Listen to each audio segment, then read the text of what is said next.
Okay, so let's just turn around this way and maybe move down here. So we're looking at closed guard. We're going to break it and then a pressure pass into mount, and we'll look at grip breaking as well. So again, I have my grips here and here. Again, Tyrone has this cross grip, and I never want to stand up in his guard if he's got that cross grip, because he has the wader sweep. So from that cross grip there, you'd be underhooking my leg and going for that sweep, which I don't want. So we were showing you ways of breaking that grip. So I can get control of the sleeve, little finger side, punch it to your body and strip it, tuck my elbow, and then from here, once I push down on your knee, my knee, or on your knee with my hand, my knee fills that space as I drop into my pressure pass. Immediately, I'm putting pressure, so I'm getting chest to chest. My left leg is posting straight out to the side, because I don't want Tyrone crossing his legs and putting me in half guard. So detail is, heavy pressure on my knee, just turn around this rope, and my foot is hooked, okay? Because if I put too much weight forward and the weight's not on my hips, Tyrone pulls his leg free, he can cross his legs around my leg and get his half guard again. So I need to make sure that even though I'm projecting my weight forward, my hips are low, okay? So the weight is on my knee and my foot is L-shaped. So I win the cross face, I have the underhook. The best way to work open elbow on this, because when I get to mount, Tyrone's defense will be to push with his hand to stop it. So if I've got a palm up grip, okay, I can work this open elbow better.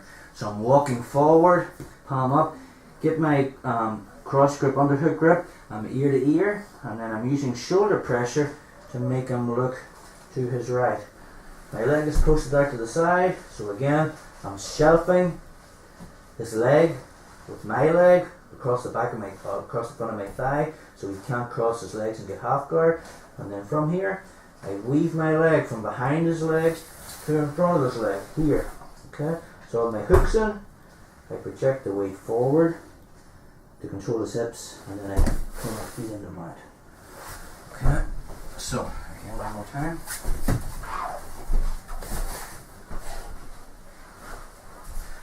So I have my grips. Tyrone makes this cross grip. I try to break it, can't. So I snag the other wrist, okay, and I can get to my feet, making sure that I properly let go of the arm, because if I let go of this arm and he still has the cross grip, he's got that wader sweep again.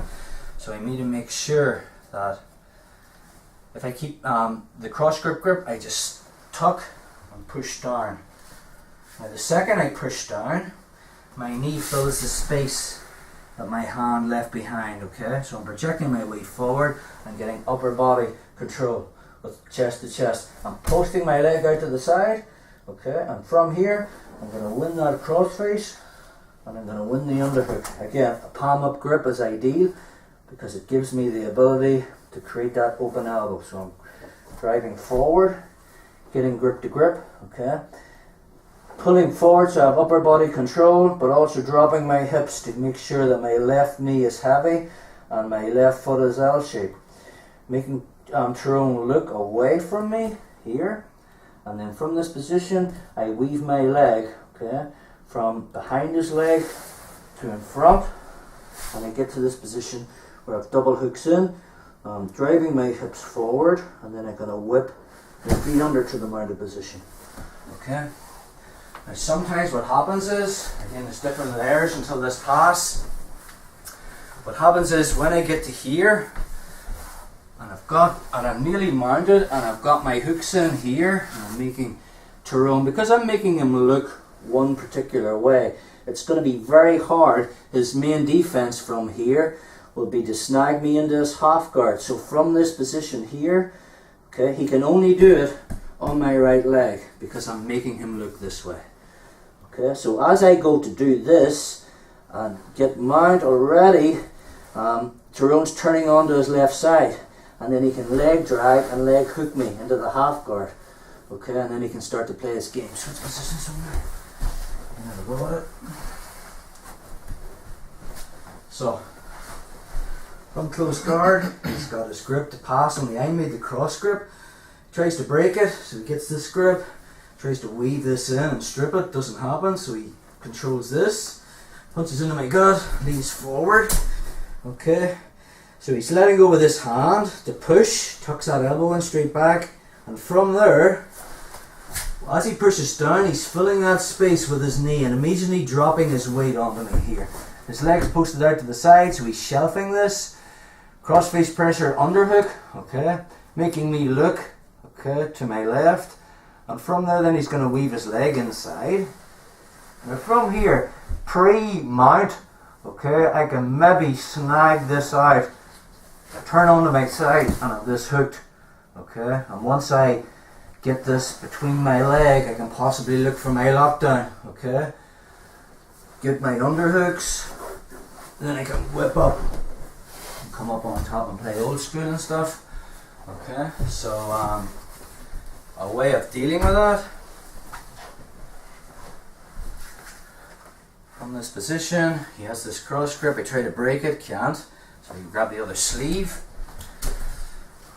so I tuck, as I push this down, my knee fills the space, I get upper body control, and I'm shelving his leg with my right leg, okay, walking forward to create that open elbow, so he can't use that arm to stop me from mounting, then I put my shoulder pressure in.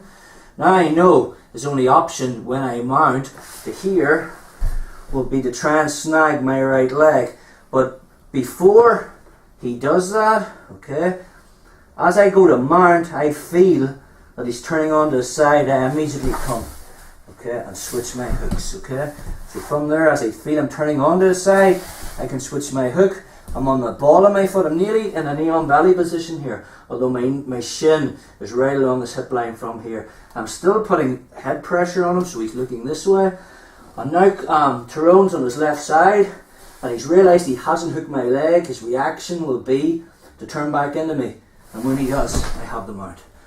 And again, I'll work on coming up the body, and I can play my game from there.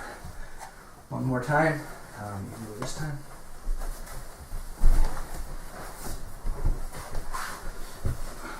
So from that, I get the cross grip, he tries to break it. Okay, it doesn't happen, so he gets wrist control. Stands up, tucks his elbow, pressure, pushes down, okay. And then from here he's going to straight into his pass, okay. Getting upper body control. Just, yeah, keep going. So from there he makes me look the other way. Weaves his leg in. Turn this way, bro. Okay, so from this position here, okay, when he mounts, okay, when he gets this mounted position, he wants to be keeping this knee heavy and flattening this leg out. So he'll want his instep tight. So when I turn onto my side and I try to drag this in, it's very difficult. Or even if I try to leg hook, if his shin and his instep is in a straight line, it's very, very difficult for me to actually get anything under here. So think about straightening your instep out like this. So I can, and staying heavy on that knee. But eventually I might snag this to here. Switch positions. Okay. So even from this position here, when I have this and this, and I have this snagged here, okay, I feel I'm turning onto the side, and I'm immediately coming to my, switching my like a windshield wiper type movement to here. Okay, so when he's turned away from me, he realises he hasn't dragged me into the half guard, and when he turns back into me, I have the mount, only this time I'm getting high mount. So try now to turn onto your side, to leg hook that in, or leg drag, or leg hook. It's going to be difficult because I've got the high mount position. Okay, so that's our breaking the closed guard from standing till our pressure pass to the mount.